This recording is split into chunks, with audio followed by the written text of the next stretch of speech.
ಎಲ್ಲರಿಗೂ ನಮಸ್ಕಾರ. ಇವತ್ತು ನಾವು ಜೋರಾವರ್ ಸಿಂಹ ಮತ್ತು ಫತೇ ಸಿಂಹ ಇಬ್ರು ಬಾಲಕರ ಕುರಿತಾಗಿ ಏನು ವೀರ ಬಾಲ ದಿವಸ್ ಅಂತ ನಿನ್ನೆ ಅದರ ಡಿಸೆಂಬರ್ 26ನೇ ತಾರೀಕು ದೇಶದಾದ್ಯಂತ ಆಚರಣೆ ಮಾಡಲಾಗತ್ತೆ. ಅದರ ಒಂದು ಹಿನ್ನೆಲೆಯನ್ನ ತಿಳ್ಕೊಳ್ತಕ್ಕಂಥ ಒಂದು ಪ್ರಯತ್ನ ಇವತ್ತಿನ ಅವಧಿಯಲ್ಲಿ ಮಾಡೋಣ. 1699ನೇ ಇಸ್ವಿ ಮಾರ್ಚ್ ತಿಂಗಳು 30ನೇ ತಾರೀಕು ಪಂಜಾಬಿನ ಆನಂದಪುರ ಎನ್ನುವ ಒಂದು ಊರು, ಒಂದು ರೀತಿ ಪಂಜಾಬಿನ ಕೇಂದ್ರ ಅದಾಗಿತ್ತು. ವೈಶಾಖಿ ಪರ್ವ, ಬಹಳ ದೊಡ್ಡ ಸಂಖ್ಯೆಯಲ್ಲಿ ಜನ ಬಂದಿದ್ದಾರೆ. ಒಂದು ವಿಶೇಷ ಆಹ್ವಾನ ಕೂಡ ಗುರುಗಳಿಂದ ಬಂದಿದೆ. ಹಾಗಾಗಿ ಜನ ತುಂಬಾ ಕೌತುಕದಿಂದ ಅಲ್ಲಿ ಸೇರಿದ್ದಾರೆ. ಅವತ್ತು ದೃಶ್ಯ ಹೇಗಿತ್ತು ಅಂತ ವರ್ಣನೆ ಮಾಡ್ತಾರೆ. ಸುಮಾರು 80,000 ಜನ ದೇಶದ ಮೂಲೆ ಮೂಲೆಗಳಿಂದ ಅವತ್ತು ಅಲ್ಲಿ ಸೇರಿದ್ದಾರೆ. ಪಂಜಾಬಿನ ಈ ಆನಂದಪುರದ ಒಂದು ದೊಡ್ಡ ಮೈದಾನದಲ್ಲಿ ಎತ್ತರದ ವೇದಿಕೆ ಇದೆ, ಅದರ ಪಕ್ಕ ಶಾಮಿಯಾನ ಇದೆ. ಜನ ಎಲ್ಲ ಕುತೂಹಲದಿಂದ ಗುರುಗಳಿಗಾಗಿ ಕಾಯ್ತಾ ಇದ್ದಾರೆ. ಇವರ ಒಂದು ಕುತೂಹಲ ಮತ್ತಷ್ಟು ಹೆಚ್ಚೋ ರೀತಿಯಲ್ಲಿ ಅವತ್ತು ಗುರುಗಳು ವೇದಿಕೆಗೆ ಬರ್ತಾರೆ. ಯಾಕೆಂದ್ರೆ ಎಂದಿನಂತೆ ಅವರ ಉಡುಪಾಗಿರದೆ ಅವತ್ತು ಸೈನಿಕ ವೇಷದಲ್ಲಿ ಬರ್ತಾರೆ. ವೇದಿಕೆ ಬಂದಂತ ಗುರುಗಳು ಸಿಖ್ ಪಂಥದ 10ನೇ ಗುರು, ದಶಮೇಶ ಗುರು, ಗುರು ಗೋವಿಂದ ಸಿಂಗ್ ಸೈನಿಕ ವೇಷದಲ್ಲಿ ಕೈನಲ್ಲಿ ಖಡ್ಗವನ್ನು ಹಿಡಿದು ಅವರು ಬರ್ತಾರೆ. ಆ ದೃಶ್ಯವನ್ನ ನೋಡೇ ಜನರಿಗೆ ಗಾಬರಿ ಆಗ್ಬೇಕು, ಆ ರೀತಿ ಇತ್ತು ಅವರ ಒಂದು ತೇಜಸ್ಸು. ಆ ಮುಖದಲ್ಲಿ ಏನೋ ಒಂದು ರೀತಿಯ ಸಿಟ್ಟು, ಒಟ್ಟು ಆ ದೃಶ್ಯ ಜನರಿಗೆ ಒಂದು ಕ್ಷಣ ಅವಾಕ್ಕಾಗ್ಬಿಡ್ತಾರೆ. ಏನಾಗ್ತಾ ಇದೆ ಅಂತ ಅರ್ಥ ಆಗಲ್ಲ. ಗುರುಗಳು ಏನೋ ಪ್ರವಚನ ಮಾಡ್ತಾರೆ, ಆಶೀರ್ವಾದ ಮಾಡ್ತಾರೆ, ತೀರ್ಥ ಕೊಡ್ತಾರೆ, ಪ್ರಸಾದ ಕೊಡ್ತಾರೆ ಅಂತ ಅನ್ಕೊಂಡ್ರೆ ಇಲ್ಲಿ ಬೇರೆನೇ ಏನೋ ದೃಶ್ಯ ಇದೆ, ಯಾರಿಗೂ ಅರ್ಥ ಆಗ್ತಾ ಇಲ್ಲ. ತುಂಬಾ ಗಂಭೀರವಾದಂತ ಅವರ ಮುಖ, ಕೈನಲ್ಲಿ ಖಡ್ಗ ಇಟ್ಕೊಂಡಿದ್ದಾರೆ. ಒಂದ್ಸಲಿ ಗರ್ಜನೆ ಮಾಡ್ತಾರೆ, ನಮ್ಮ ದೇಶ ಮತ್ತು ಧರ್ಮದ ರಕ್ಷಣೆ ಆಗ್ಬೇಕಾಗಿದೆ, ಅದಕ್ಕಾಗಿ ಚಂಡಿ ಆಕೆಯ ಒಂದು ಪೂಜೆ ಮಾಡಬೇಕಾಗಿದೆ. ಪೂಜೆ ಅಂತ ಇದ್ದಂಗೆ ನಾವು ಈಡ್ಗಾಯಿ, ಮಂತ್ರಾಕ್ಷತೆ, ಹೂವ ಇದರಿಂದ ಮಾಡಬೇಕು ಅಂತ ಅಲ್ಲ, ತಾಯಿಗೆ ಬೇರೆನೆ ಅಪೇಕ್ಷೆ ಇದೆ ಅಂತ ಹೇಳ್ತಾರೆ. ತಕ್ಷಣ ಎಲ್ಲರಿಗೂ ಏನು ಅಂತ ಒಂದು ಆಶ್ಚರ್ಯ ಆಗತ್ತೆ. ಆಗ ಗುರುಗೋವಿಂದರು ಹೇಳ್ತಾರೆ, ಈ ದೇಶ ಮತ್ತು ಧರ್ಮದ ರಕ್ಷಣೆಗಾಗಿ ತಾಯಿಯ ಪೂಜೆಗೆ ತಾಯಿ ತನ್ನ ಸರ್ವಸ್ವವನ್ನು ಸಮರ್ಪಿಸಿಕೊಳ್ತಕ್ಕಂಥ ವ್ಯಕ್ತಿನನ್ನ ಅವಳು ಎದುರು ನೋಡ್ತಾ ಇದ್ದಾಳೆ. ಆಕೆಗೆ ಅವಳ ಭಕ್ತರ ತಲೆ ಅದು ಬೇಕಾಗಿದೆ, ಯಾರು ಸಿದ್ಧ ಇದ್ದೀರಾ ಅಂತ ಒಂದ್ಸಲಿ ಗರ್ಜನೆ ಮಾಡ್ತಾರೆ. ತಾಯಿ ಚಂಡಿಗೆ ದೇಶದ ಒಂದು ಧರ್ಮದ ರಕ್ಷಣೆಗಾಗಿ ನಿಮ್ಮ ತಲೆಯನ್ನು ಸಮರ್ಪಿಸಲು ಯಾರ್ಯಾರು ತಯಾರಿದ್ದೀರಾ ಅಂತ ಇವರು ಕೇಳಿದಾಗ ಒಂದು ಸಲಿ ಇಡೀ ಸಭೆಯಲ್ಲಿ ಮೌನ ಆವರಿಸುತ್ತೆ. ಅವರು ಕೊಟ್ಟಂತ ಕರೆ ಹೇಗಿತ್ತು ಅಂತ ಹೇಳಿದ್ರೆ, ಆ ಸಭೆ ಮಧ್ಯದಿಂದ ಒಬ್ಬ ಎದ್ದು ನಿಂತ್ಕೊಳ್ತಾನೆ. ಅವನು ಲಾಹೋರ್ನಿಂದ ಬಂದಂತಹ ದಯಾರಾಮ್. ಅವನು ಹೇಳ್ತಾನೆ, ಗುರುಗಳೇ ನಾನ್ ಸಿದ್ಧ ಇದ್ದೀನಿ ಅಂತ ಎದ್ದು ಬರ್ತಾನೆ. ಎಲ್ರೂ ಅವನ ಕಡೆ ನೋಡ್ತಾ ಇರ್ತಾರೆ. ಗುರುಗಳು ಏನು ಮಾತಾಡಲ್ಲ, ಅವನ್ನ ಕರ್ಕೊಂಡು ಹಿಂದಿನ ಶಾಮಿಯಾನಕ್ಕೆ ಹೋಗ್ತಾರೆ. ಕಚ್ಚಂತ ಶಬ್ದ ಬರುತ್ತೆ. ಆ ಶಾಮಿಯಾನದ ತುದಿಯಿಂದ ಒಂದಷ್ಟು ರಕ್ತ ಕೂಡ ಹರ್ಕೊಂಬರುತ್ತೆ. ವಾಪಸ್ ಗುರುಗಳು ಬರ್ತಾರೆ, ಆತ ಇಲ್ಲ, ಇವರ ಖಡ್ಗ ರಕ್ತ ಸಿಕ್ತವಾಗಿದೆ. ಮತ್ತೆ ಇವರು ಗರ್ಜನೆ ಮಾಡ್ತಾರೆ, ತಾಯಿಗೆ ಇನ್ನೊಂದು ಬಲಿ ಬೇಕಿದೆ, ಎರಡನೇ ವ್ಯಕ್ತಿ ಯಾರು ಬರ್ತೀರಾ ಅಂತ. ಇನ್ನೊಬ್ಬ ಇದ್ ನಿಂತ್ಕೊಳ್ತಾನೆ, ಉತ್ತರದ ಹಸ್ತಿನಾಪುರದಿಂದ ಬಂದಂತಹ ಜಾಟ ಧರ್ಮದಾಸ್ ಅಂತ. ಅವನು ಬರ್ತಾನೆ, ವೇದಿಕೆಗೆ ಬರ್ತಾನೆ. ಅದೇ ರೀತಿ ಅವನು ಹಿಂದ್ಗಡೆ ಕರ್ಕೊಂಡು ಹೋಗ್ತಾರೆ. ಮತ್ತೆ ಆ ಕೊಚ್ಚಿ ಹಾಕದಂತಹ ಶಬ್ದ ಬರುತ್ತೆ, ವಾಪಸ್ ಬರ್ತಾರೆ. ಮತ್ತಷ್ಟು ರಕ್ತಸಿಕ್ತವಾದಂತಹ ಅವರ ಕೈ, ಅವರ ಖಡ್ಗ. ತಾಯಿ ತೃಪ್ತಿ ಆಗಿಲ್ಲ, ಮತ್ತೆ ಯಾರು ಬರ್ತೀರಾ ಅಂತ ಕೇಳ್ತಾರೆ. ಆಗ ಪಶ್ಚಿಮದ ದ್ವಾರಕೆಯಿಂದ ಮಡಿವಾಳ ಮೊಹಕಂ ಚಂದ್ ಅಂತ ಹೇಳಿ ಆತ ಎದ್ದು ನಿಂತ್ಕೊಳ್ತಾನೆ. ಜನ ಏನ್ ನಡೀತಾ ಇದೆ ಅಂತ ಅರ್ಥ ಆಗ್ತಾ ಇಲ್ಲ. ಒಬ್ರಾದ್ಮೇಲೆ ಒಬ್ರು ಇವ್ರು ಕರೀತಾ ಇದ್ದಾರೆ. ಈ ಮೂರನೇ ವ್ಯಕ್ತಿ ಕೂಡ ಅದೇ ರೀತಿ ಶಾಮಿಯಾನದ ಹಿಂದಕ್ಕೆ ಹೋಗ್ತಾನೆ, ಅಲ್ಲೂ ಅದೇ ರೀತಿಯ ಶಬ್ದ ಬರುತ್ತೆ. ವಾಪಸ್ ಇವ್ರು ಬರ್ತಾರೆ, ಪೂರ್ತಿ ಕೈಯೆಲ್ಲ ರಕ್ತ ಆಗಿದೆ. ಮತ್ತೆ ಅವರು ಗರ್ಜನೆ ಮಾಡ್ತಾರೆ, ಹೇ ಕೊಯಿ ಸಿಕ್ ಬೇಟಾ ಜೋ ಕರೆ ಶೀಶ್ ಬೇಂಟಾ ಬೇ ಅಂತ ಸೀಸ್ ಚಾಹಿಯೇ ಸೋ ಜಲ್ದ್ ಜಲ್ದ್ ಆಯಿಯೇ ಅಂತ ಹೇಳಿ ಮತ್ತೆ ಗರ್ಜನೆ ಮಾಡ್ತಾರೆ. ಕರ್ನಾಟಕದ ಬೀದರ್ನಿಂದ ಬಂದಂತಹ ಹಜಾಮ ಸಾಹೇಬ್ ಚಂದ್ ಅಂತ ವ್ಯಕ್ತಿ ಬರ್ತಾನೆ. ನಾಲ್ಕನೇ ವ್ಯಕ್ತಿಗೂ ಇದೇ ಕತೆ. ಮತ್ತೆ ಬಂದ್ ಕೇಳ್ತಾರೆ. ಆಗ ಪೂರ್ವದ ಒರಿಸ್ಸಾದ ಜಗನ್ನಾಥಪುರಿಯಿಂದ ಬಂದಂತಹ ನೀರ್ಗಂಟಿ ಹಿಮ್ಮತ್ ರಾಯ್ ಅನ್ನುವ 5ನೇ ವ್ಯಕ್ತಿ ಬರ್ತಾನೆ. ಅವನು ಕರ್ಕೊಂಡು ಹೋಗ್ತಾರೆ. ಒಟ್ಟು ಅಲ್ಲಿ ಸೇರಿದಂತ ಸಭೆಗೆ ಒಂದ್ ರೀತಿಯ ವಿದ್ಯುತ್ ಸಂಚಾರ ಆದಂಗಾಗಿರುತ್ತೆ. ಅಂದ್ರೆ ಇವ್ರು ಕರೆ ಕೊಡ್ತಾ ಇದ್ದಾರೆ, ಒಬ್ರೊಬ್ಬರು ಎದ್ದು ಬಂದು ತಮ್ಮ ತಲೆಯನ್ನ ಸಮರ್ಪಣೆ ಮಾಡಕ್ಕೆ ನಿರ್ಭಯರಾಗಿ ಬರ್ತಾ ಇದ್ದಾರೆ. ಹೇಗನ್ನಿಸ್ತು ಅಂತ ಹೇಳಿದ್ರೆ, ಎಲ್ಲರಿಗೂ ಮುಂದೆ ನಾನು ಹೊರಡ್ತೀನಿ ಅನ್ನುವ ಒಂದು ಮಾನಸಿಕ ಸಿದ್ಧತೆ ನಡೆಯುತ್ತೆ. ಎಲ್ಲರೂ ಸಿದ್ಧರಾಗ್ತಾರೆ. ಆದರೆ ಅವ್ರಿಗೆ ಆಶ್ಚರ್ಯಕ್ಕಾದಿರುತ್ತೆ, 5ನೇ ವ್ಯಕ್ತಿ ಹೊರಡೆ ಹೋಗ್ತಾನೆ. ವಾಪಸ್ ಗುರುಗಳು ಒಬ್ಬರೇ ಬರಲ್ಲ, ಗುರುಗಳ ಜೊತೆ 5 ಜನ ಬರ್ತಾರೆ. ಆದ್ರೆ ಅವರ ಪೂರ್ತಿ ಕೇಸರಿ ಬಟ್ಟೆ ಹಾಕೊಂಡಿರ್ತಾರೆ ಅವರು. ಎಲ್ರಿಗೂ ಏನಾಯ್ತು ಅಂತ ಗೊತ್ತಾಗಲ್ಲ. ಆಗ ಗುರುಗಳು ಹೇಳ್ತಾರೆ, ಅಲ್ಲಿ ಕಡಿದಿದ್ದು ಇವರ ತಲೆಯಲ್ಲ, ಒಂದು ಕುರಿಯನ್ನ ಬಲಿ ಕೊಡಲಾಯ್ತು. ಆದ್ರೆ ತನ್ನ ತಲೆಯನ್ನು ಸಮರ್ಪಣೆ ಮಾಡಕ್ಕೆ ಸಿದ್ಧರಾಗಿ ಬಂದ್ರಲ್ಲ, ಈ 5 ಜನ ಇವತ್ತು ತಾಯಿಗೆ ತುಂಬಾ ಪ್ರೀತಿ ಪಾತ್ರರಾಗಿದ್ದಾರೆ. ಇವರು ಪಂಚ ಪ್ಯಾರೆ ಅನ್ನುವ ಮಾತನ್ನು ಹೇಳ್ತಾರೆ. ಅದಾದ್ಮೇಲೆ ಅವ್ರಿಗೆ ತೀರ್ಥವನ್ನ ಕೊಟ್ಟು, ನಮ್ಮ ದೇಶ ಮತ್ತು ಧರ್ಮದ ರಕ್ಷಣೆಗಾಗಿ ಈ 5 ಜನ, ಈ 4 ದಿಕ್ಕಿನಿಂದ ಏನ್ ಬಂದಿದ್ದಾರೆ, ಇವ್ರಿಗೆ ದೀಕ್ಷೆ ಕೊಡಲಾಗಿದೆ. ಇವರು ಹೋಗಿ ನಮ್ಮ ಧರ್ಮಕ್ಕಾಗಿ ಇವರು ಕೆಲಸ ಮಾಡ್ತಾರೆ ಅಂತ ಅವ್ರು ಹೇಳ್ತಾರೆ. ಅಷ್ಟೇ ಅಲ್ಲ, ನಮ್ಮ ಸಿಖ್ ಪಂಥ ಇವತ್ತು ಖಾಲ್ಸಾ ಪಂಥ್ ಅನ್ನುವ ಒಂದು ಹೊಸದು ಪ್ರಾರಂಭ ಮಾಡ್ತಾ ಇವಿ. ಇದು ಕೇವಲ ಈ ಧರ್ಮ ರಕ್ಷಣೆಗಾಗೆ ಮಾಡಿರ್ತಕ್ಕಂಥ ಒಂದು ಪಂಥ. ಇದನ್ನ ಇವರೇ ನೇತೃತ್ವ ವಹಿಸ್ತಾರೆ. ನಾನು ಇವರ ಮಾತನ್ನ ಪಾಲನೆ ಮಾಡ್ತೀನಿ ಅಂತೇಳಿ ಅವ್ರ ಬಳಿ ಇವರು ಬಾಗಿ ತೀರ್ಥವನ್ನ ತಗೊಳ್ತಾರೆ. ಅಷ್ಟೇ ಅಲ್ಲ, ಹೇಳ್ತಾರೆ ಇನ್ಮುಂದೆ ಈ ದೀಕ್ಷೆ ತಗೊಂಡವರೆಲ್ಲರೂ ಕೂಡ ಸಿಂಹಗಳು ಅಂತ ಹೇಳಿ ತಮ್ಮ ಹೆಸರಿನ ಜೊತೆ ಕೂಡ ಅವತ್ತಿನಿಂದ ಸಿಂಹ ಅನ್ನುವ ಶಬ್ದವನ್ನು ಸೇರಿಸ್ಕೊಳ್ತಾರೆ. ಗುರು ಗೋವಿಂದ ರಾಯ್ ಇದ್ದವರು ಗುರು ಗೋವಿಂದ ಸಿಂಹ ಆಗ್ತಾರೆ. ಅದಾದ್ಮೇಲೆ ಆ ಸಿಖ್ ಸಂಪ್ರದಾಯದಲ್ಲಿ ಆ ಸಿಂಗ್ ಅಥವಾ ಸಿಂಹ ಅನ್ನುವ ಶಬ್ದ ಜೋಡಿಸ್ಕೊಳ್ತಕ್ಕಂಥದ್ದು ಅದು ಮುಂದುವರೆದು ಬಂತು. ಅವರು ಆಗ ಹೇಳ್ತಾರೆ ಮಾತಾಡ್ತಾ, ಚಿಡಿಯೋಂಕೋ ಮೇ ಬಾಜ್ ಬನಾಯೆ ಸವ್ವಾ ಲಾಖ್ ಸೆ ಏಕ್ ಲಡಾವು ತಬಿ ಗೋವಿಂದ ಸಿಂಹ ನಾಮ ಕೆಹಲಾವು. ಅಂದ್ರೆ ಏನೋ ಒಂದು ದುರ್ಬಲ ಹಕ್ಕಿ ಅಂತ ಇರತಕ್ಕಂತ ಜನರನ್ನ ಗಿಡುಗದಂತೆ ನಾನು ಇವಾಗ ಸಿದ್ಧ ಮಾಡ್ತೀನಿ. ಇವತ್ತಿನ ಅವಶ್ಯಕತೆ ಇದೆ, ಒಬ್ರೊಬ್ರು ಲಕ್ಷಾಂತರ ಜನ ಶತ್ರುಗಳನ್ನ ಎದುರಿಸ್ತಕ್ಕಂಥ ತಾಕತ್ತನ್ನು ಬೆಳೆಸ್ಕೊಳ್ಳುವಂತ ಸಂಕಲ್ಪ ಇವತ್ತಾಗ್ಬೇಕು ಅಂತ ಹೇಳಿ ಆ ಪಂಚಪ್ಯಾರೆ ಹತ್ರ ಒಂದು ಮೊದಲ ತೀರ್ಥವನ್ನ ತಗೊಳ್ತಾರೆ. ಆಗ ಆ ದಯಾರಾಮ್ ಹೇಳ್ತಾನೆ, ನಾವು ಸಿದ್ಧರಾಗಿ ಬಂದ್ವಿ ಈ ದೇಶ ಧರ್ಮ ರಕ್ಷಣೆಗೆ, ನೀವೇನ್ ಮಾಡ್ತೀರಾ ಅಂತ ಕೇಳ್ತಾನೆ. ಆಗ ತಕ್ಷಣ ಗುರುಗೋವಿಂದ ಹೇಳ್ತಾರೆ, ನನ್ನ ಮತ್ತು ನನ್ನ 4 ಜನ ಮಕ್ಕಳು ಅವರೆಲ್ಲರನ್ನು ಈ ಒಂದು ಧರ್ಮ ಕಾರ್ಯಕ್ಕಾಗಿ ನಾನು ಸಮರ್ಪಿಸಿದ್ದೇನೆ ಅಂತ ಹೇಳಿ ಅವ್ರು ಘೋಷಣೆ ಮಾಡ್ತಾರೆ. ಅಂದ್ರೆ ಈ ರೀತಿ ನಮ್ಮ ಧರ್ಮದ ರಕ್ಷಣೆಗಾಗಿ ಗುರುಗೋವಿಂದ ಸಿಂಹರು ಈ ರೀತಿಯ ಒಂದು ಪ್ರತಿಜ್ಞೆ ಮಾಡಿದಂತ ಒಂದು ಮಹತ್ವಪೂರ್ಣ ಸಂದರ್ಭ ಅದು.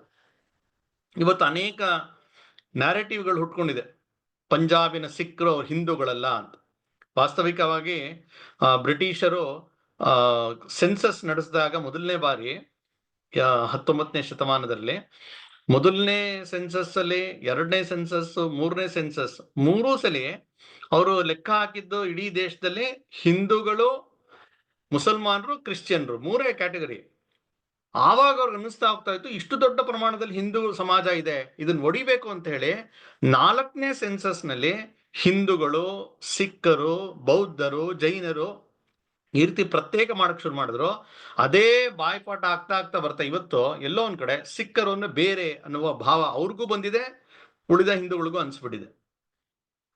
ಇಡೀ ಸಿಖ್ ಗುರುಗಳ ಬಲಿದಾನ ನಡೆದಿರೋದೇ ಹಿಂದೂ ಧರ್ಮದ ರಕ್ಷಣೆಗಾಗಿ.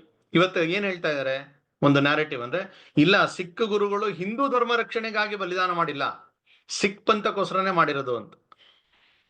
ಇದಕ್ಕೂ ಮುಂದುವರೆದು ಇನ್ನೊಂದು ಅಪಾಯಕಾರಿ ನ್ಯಾರೇಟಿವ್ ಅಂದ್ರೆ, ಇತ್ತೀಚೆಗೆ ಒಂದ್ ಕಡೆ ಓದ್ತಾ ಇದ್ದೆ ನಾನು, ಸಿಖ್ ಮತ್ತೆ ಇಸ್ಲಾಂ ಇದಕ್ಕೆ ಐತಿಹಾಸಿಕ ಒಂದು ಸಂಬಂಧ ಇದೆ, ಎರಡು ತುಂಬಾ ಒಳ್ಳೆ ನಂಟಿದೆ. ಯಾವ ಇಸ್ಲಾಂ ಸಿಖ್ ಜನರನ್ನ ಕೊಂದಾಕಿದ ಅದನ್ನೆಲ್ಲ ಮರೆತು ಅದ್ರ ವಿರುದ್ಧವಾಗಿ ಇವತ್ತು ಹೇಳ್ತಕ್ಕಂತ ಒಂದು ಚಿಂತನೆ ನಡೆದಿದೆ. ಹಾಗಾಗಿ ಈ ಸಿಖ್ ಪರಂಪರೆ ಏನು ಅಂತ ಒಂದ್ ಸಣ್ಣ ಹಿನ್ನೆಲೆ ನೋಡಿ ನಾವು ಮುಂದಕ್ಕೆ ಹೋಗೋಣ. ಈ ಸಿಖ್ ಅನ್ನೋ ಶಬ್ದನೇ ಸಂಸ್ಕೃತ ಶಬ್ದ, ಶಿಷ್ಯ ಅನ್ನುವ ಒಂದು ಅಪಭ್ರಂಶ. ಗುರುನಾನಕ ದೇವರ ಮೂಲಕ ಪ್ರಾರಂಭವಾದಂತ ಈ ಪಂಥ ಹಿಂದೂ ಧರ್ಮದೇ ಒಂದು ಪಂಥ, ಇದೊಂದು ವಿಚಾರಧಾರೆ. ಇದಕ್ಕೊಬ್ಬ ಸಂತ ಗುರುನಾನಕ ದೇವ್ ಅವರೊಂದಿಷ್ಟು ವಿಚಾರ ಹೇಳಿದ್ರು, ಆ ವಿಚಾರವನ್ನ ಅನುಸಾರ ಮಾಡತಕ್ಕಂತ ಒಂದು ಸಂಪ್ರದಾಯ ಅಷ್ಟೇ ಇದು.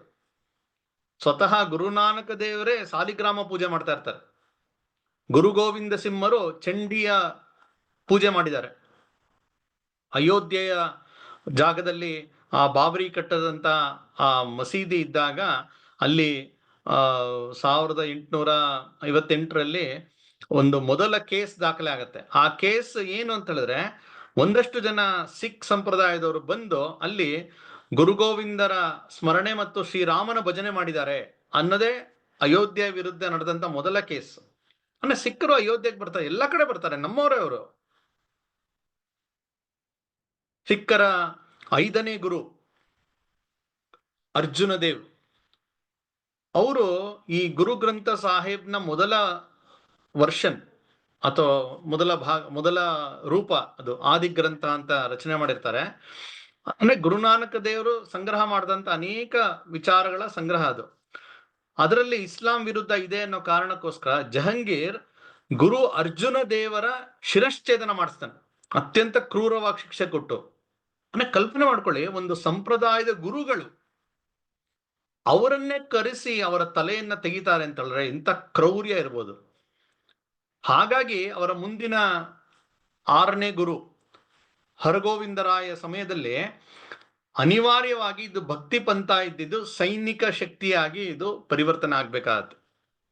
ಸ್ವತಃ 6ನೇ ಗುರು ಹರಗೋವಿಂದರಾಯ್ 2 ಖಡ್ಗಗಳನ್ನ ಇಟ್ಕೊಂಡೇ ಹೋಗ್ತಾ ಇರ್ತಾರೆ ಎಲ್ಲ ಕಡೆ. ಜೊತೆಗೆ ಸಂತ ಸಿಪಾಹಿ ಅನ್ನುವ ಒಂದು ಸೈನ್ಯವನ್ನು ಶುರು ಮಾಡ್ತಾರೆ. ಯಾಕೆಂದ್ರೆ ಅನಿವಾರ್ಯ ಇದೆ ಹಿಂದೂ ಧರ್ಮದ ರಕ್ಷಣೆಗಾಗಿ. ಕೇವಲ ನಾವು ಭಜನೆ ಮಾಡ್ತಾ ಇದ್ರೆ ಆಗಲ್ಲ, ಹೋರಾಟನೂ ಮಾಡಬೇಕು ಅನ್ನುವ ಒಂದು ಪ್ರಾರಂಭಿಕ ಹಂತ ಅಲ್ಲಿ ಶುರು ಆಗುತ್ತೆ. ಯಾರಾದ್ರೂ ಅವ್ರಿಗೆ ಬಂದ್ಬಿಟ್ಟು ಕಾಣಿಕೆ ಕೊಡಕ್ ಬಂದ್ರೆ, ಕಾಣಿಕೆ ಕೊಟ್ಟಾಗ ಏನ್ ಮಾಡ್ತಾರೆ, ಹಣ್ಣು ಅಥವಾ ಮತ್ತೆಷ್ಟು ಹಣನೋ ಏನೋ ಕೊಡ್ತಾರೆ. ಆಗ ಇವ್ರು ಹೇಳ್ತಾ ಇರ್ತಾರೆ, ನೀವು ಕಾಣಿಕೆ ಕೊಡೋದಾದ್ರೆ ಒಂದು ಕುದುರೆ ಕೊಡಿ, ಇಲ್ಲ ಏನಾದ್ರು ಶಸ್ತ್ರಾಸ್ತ್ರ ಕೊಡಿ, ಯಾಕಂದ್ರೆ ಅದು ಹೋರಾಟಕ್ಕೆ ಅನುಕೂಲ ಆಗುತ್ತೆ ಅಂತ ಸ್ವತಃ ಗುರುಗಳು ಹೇಳ್ತಾ ಇರ್ತಾರೆ. ಇನ್ನ 9ನೇ ಗುರು ತೇಗ ಬಹದ್ದೂರ್ ಅಂತೂ ಅವ್ರ ಬಾಲ್ಯದಿಂದಲೇ ಹೋರಾಟ ಮಾಡ್ತಾ ಇರ್ತಾರೆ, ಯುದ್ಧ ಮಾಡ್ಕೊಂಡೇ ಬೆಳೆದಂತವ್ರು. ಅವರ ಹೆಸರು ತ್ಯಾಗ ಮಲ್ ಅಂತ. ಅವ್ರು ಎಷ್ಟು ಚೆನ್ನಾಗಿ ಖಡ್ಗದಲ್ಲಿ ಅವರು ಯುದ್ಧ ಮಾಡ್ತಾ ಇರ್ತಾರೆ ಅಂದ್ರೆ ಅವ್ರಿಗೆ ಅದೇ ಬಿರುದು ಬರುತ್ತೆ. ಅವ್ರಿಗೆ ತೇಗ ಬಹದ್ದೂರ್ ಅಂತ ಬರುತ್ತೆ. ತೇಗ್ ಅಂತ ಹೇಳಿದ್ರೆ ಖಡ್ಗ ಅಂತ, ಬಹದ್ದೂರ್ ಅಂದ್ರೆ ಅದಲ್ಲಿ ಪ್ರವೀಣ ಅಂತ. ಖಡ್ಗದಲ್ಲಿ ಪ್ರವೀಣ ಅನ್ನೋದೇ ಆ ಗುರುಗಳ ಹೆಸರು, ಗುರು ತೇಗ ಬಹದ್ದೂರ್ 9ನೇ ಗುರು. ಔರಂಗಜೇಬ್ ಆ ಕಾಲದಲ್ಲಿ ಹಿಂದೂಗಳನ್ನ ಬಲವಂತವಾಗಿ ಮತಾಂತರ ಮಾಡ್ತಾ ಇರ್ತಾನೆ. ಆಗ ಕಾಶ್ಮೀರಿ ಪಂಡಿತರ ಒಂದು ಗುಂಪು ಬಂದು ಇವ್ರ ಹತ್ರ ಕೇಳ್ಕೊಳತ್, ಈ ತರ ತುಂಬಾ ಬಲವಂತ ಮಾಡ್ತಾ ಇದ್ದಾನೆ, ತುಂಬಾ ಹಿಂಸೆ ಕೊಡ್ತಾ ಇದ್ದಾನೆ, ಏನ್ ಮಾಡೋದು ಗೊತ್ತಾಗ್ತಾ ಇಲ್ಲ ಅಂತ. ಇವರು ಯೋಚನೆ ಮಾಡ್ತಾ ಕೂತಿರ್ತಾರೆ, ಈ ಗುರು ತೇಗ್ ಬಹದ್ದೂರು. ಆಗ 9 ವರ್ಷದ ಅವರ ಮಗ ಗುರು ಗೋವಿಂದ ಆಟ ಆಡ್ಕೊಂಡು ಬಂದು ತಂದೆಯ ತೊಡೆ ಮೇಲೆ ಕೂತ್ಕೊಳ್ತಾನೆ. ಆಗ ಎಲ್ಲರೂ ಗಂಭೀರವಾಗಿರೋದು ನೋಡಿ ಕೇಳ್ತಾನೆ, ಏನಾಯ್ತು ಅಪ್ಪ ಅಂತ.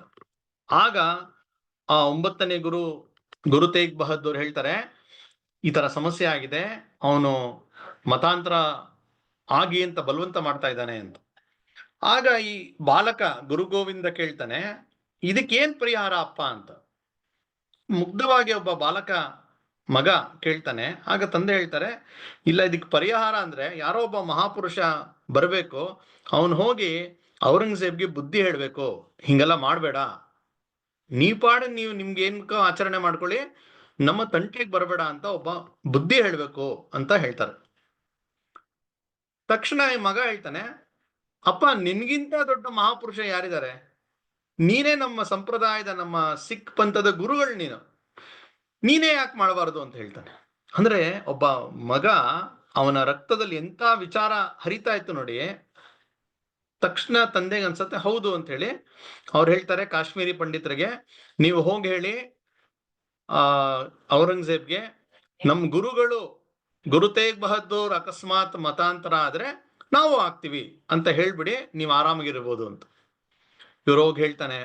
ಅದಾದ್ಮೇಲೆ ಕರೆಸ್ತಾನೆ ದಿಲ್ಲಿಗೆ, ಬನ್ನಿ ಮಾತಾಡೋಣ ಅಂತ.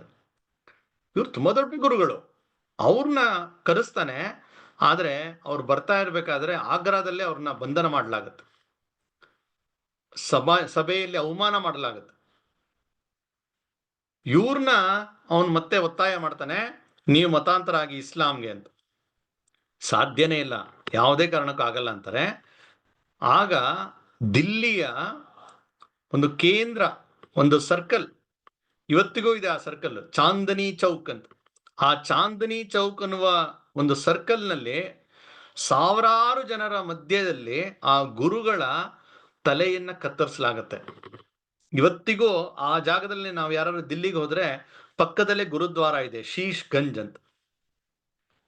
ಅಂದ್ರೆ ಇವತ್ತಿನ ಸಂದರ್ಭದಲ್ಲಿ ನಾವು ಕಲ್ಪನೆ ಮಾಡ್ಕೊಳಕಾಲ, ಯಾವುದೋ ಒಂದು ದೊಡ್ಡ ಮಠಾಧಿಪತಿಗಳು ಅಥವಾ ಯಾವುದೋ ಒಂದು ಪಂಥ ಸಂಪ್ರದಾಯ ಇದೆ, ಇಸ್ಕಾನ್ ಇದೆ, ಆರ್ಟ್ ಆಫ್ ಲಿವಿಂಗ್ ಇದೆ, ಯಾವುದೋ ಒಂದು ತೋಳಿ, ಅದರ ಒಬ್ಬ ಪ್ರಮುಖರನ್ನ ಆ ರೀತಿ ಮಾಡ್ಲಿಕ್ಕೆ ಸಾಧ್ಯ ಇದೆಯಾ?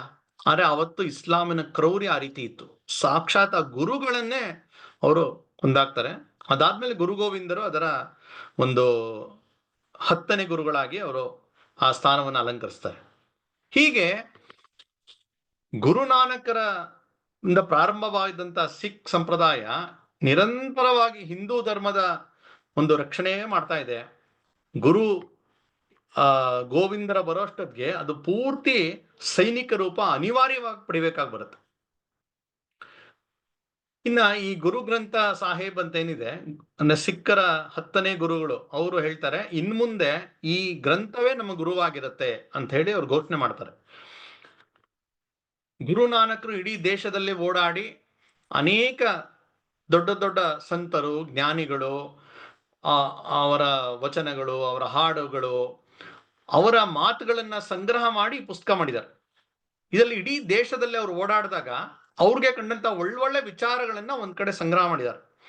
ಇದರಲ್ಲಿ ಸಂತ ನಾಮದೇವ, ಸಂತ ಸೂರದಾಸ್, ಸ್ವಾಮಿ ಪರಮಾನಂದ, ಕಬೀರದಾಸ್, ರೈದಾಸ್, ಹೀಗೆ ಸುಮಾರು 36 ಜನರ ವಚನಗಳನ್ನ ಇದರಲ್ಲಿ ಜೋಡಿಸಿದ್ದಾರೆ. ಅಂದ್ರೆ ಇದೆಲ್ಲ ನಮ್ಮ ಹಿಂದೂ ಸಂತ ಮಹಂತರೆಲ್ಲರ ವಿಚಾರದಲ್ಲಿದೆ.